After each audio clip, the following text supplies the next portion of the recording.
Aloha. This is a video showing you the physical therapy we do with Annie. This was done on 11 April 2025.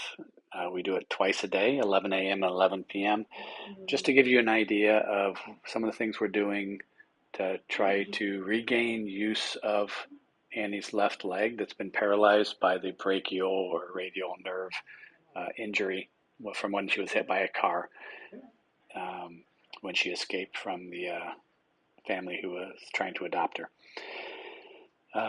As you remember, probably her right front leg was broken, and so we had to wait for the right leg to heal, which it has now healed well.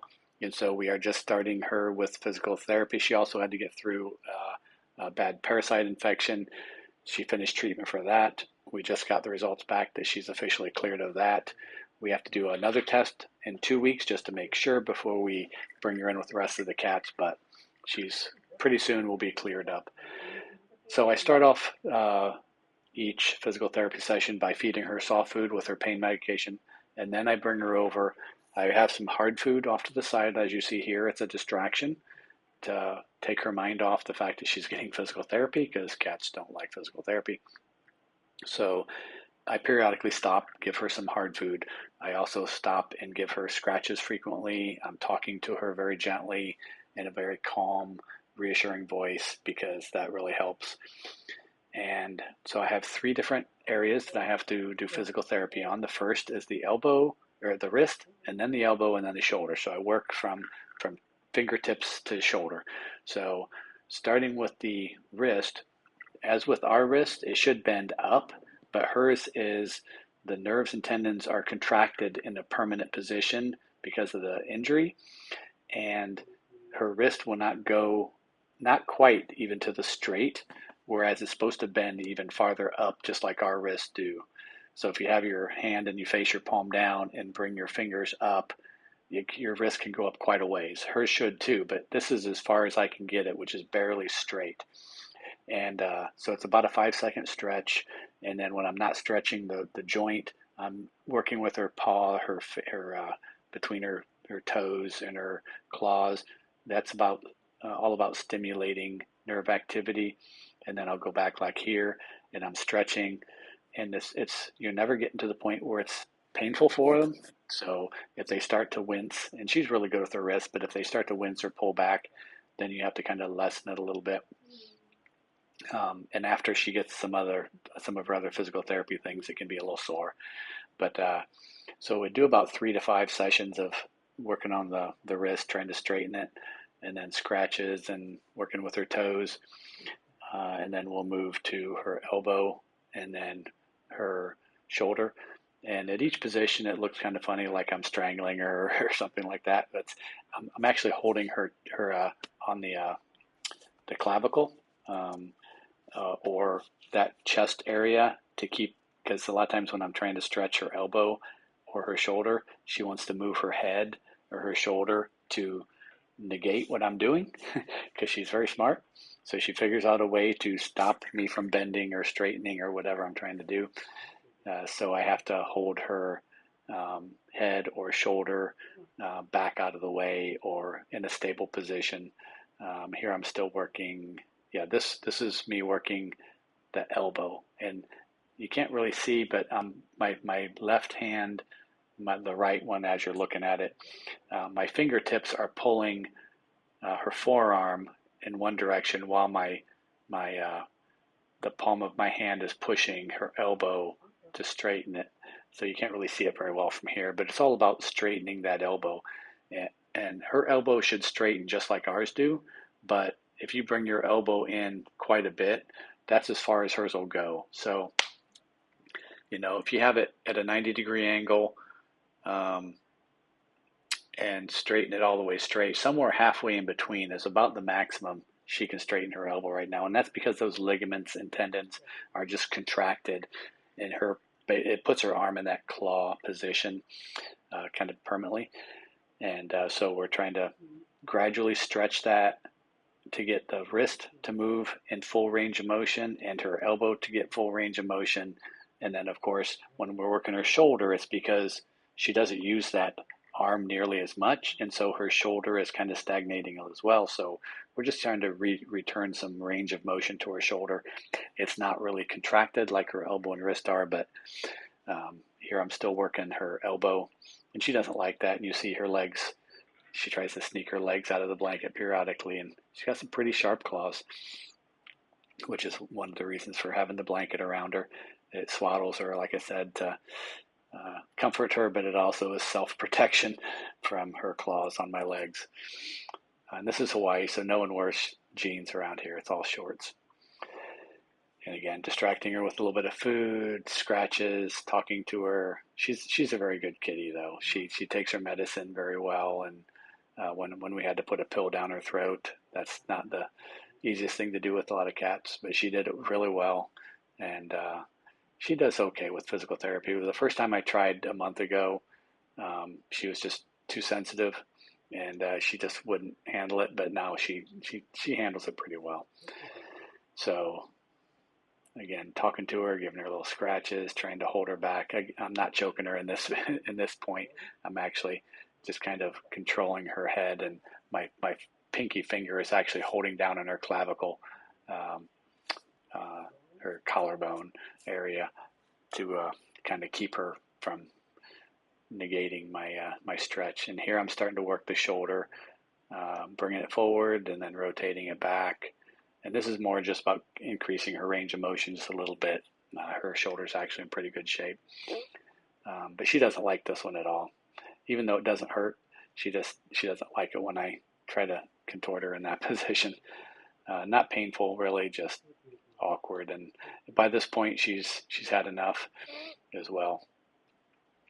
So the other physical therapy that she does she sees the physical therapy veterinarian, which is a DVM who specializes in physical therapy. And when she goes in once a week for that, she does the aquatic treadmill, which is just like it sounds, a small treadmill for animals with water about up to her chest level. And it takes the weight of the body off of her legs so she can walk a little easier without as much weight. Of course, she's not walking on that leg quite yet, but they're still working with her on that. And then they do shockwave therapy, which is a sound, like an ultrasound. Sound can actually go through and break up some of the bad muscle tissue and stuff. And she can be sore for a couple of days after that. So physical therapy that I do is a little more limited because she's sore. So if you imagine if you were lifting weights and you overdid curls or something, you get that really soreness in the joint.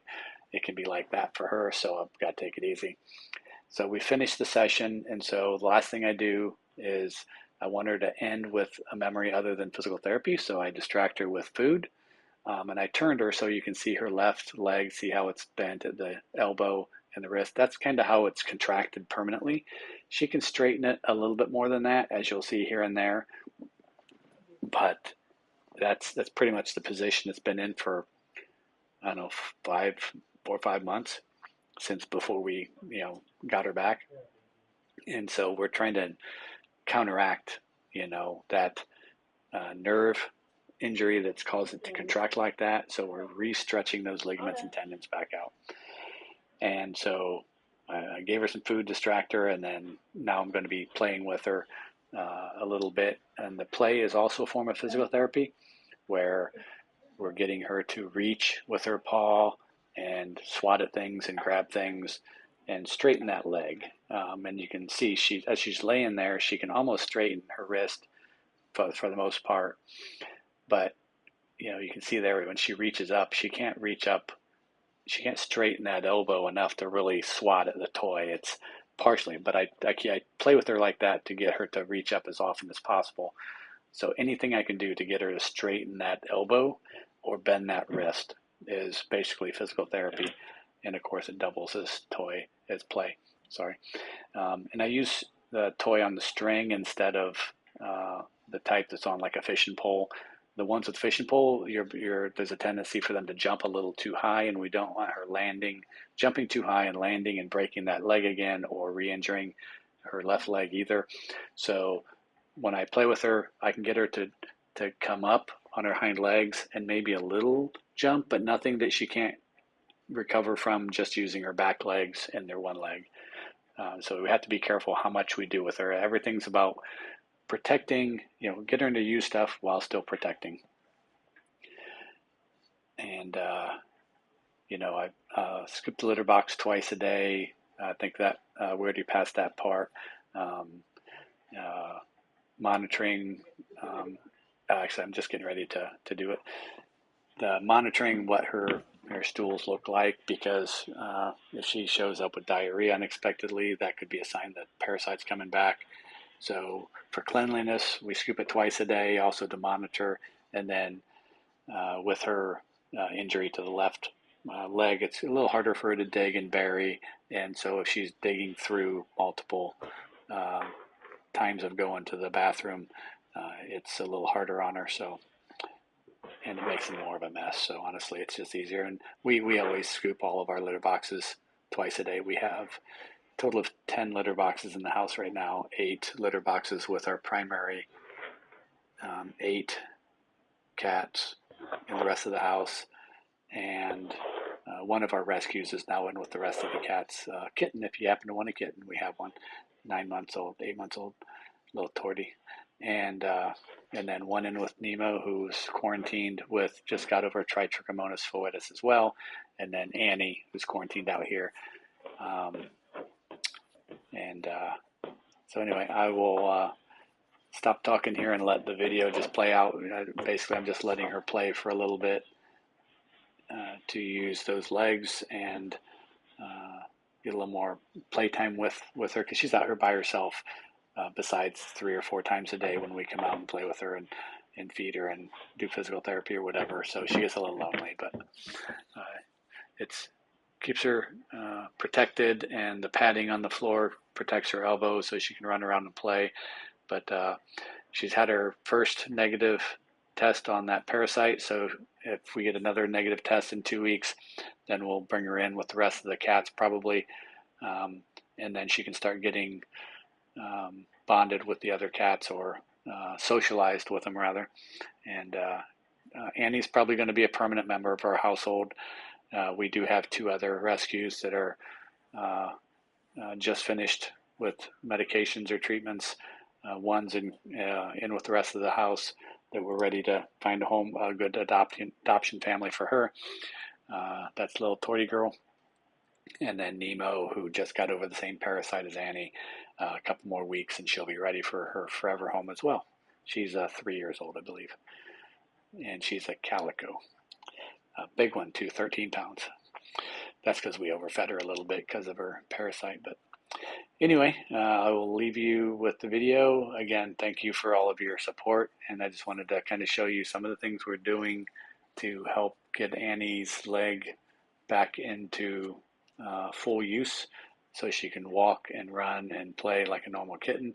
As you can see, she can still move around pretty quickly, but this is a padded floor, unlike the rest of our house, which is porcelain tile, and those grout lines would not be easy on her elbow. So that's why I created this little 8-foot by 8-foot catio in the garage with the padded floor, just to protect, so she's not climbing up on things and jumping and re-breaking her leg or anything like that. So keeping her all on one level, nothing to climb on, nothing to jump on, and a padded surface so she can run and play as much as she wants.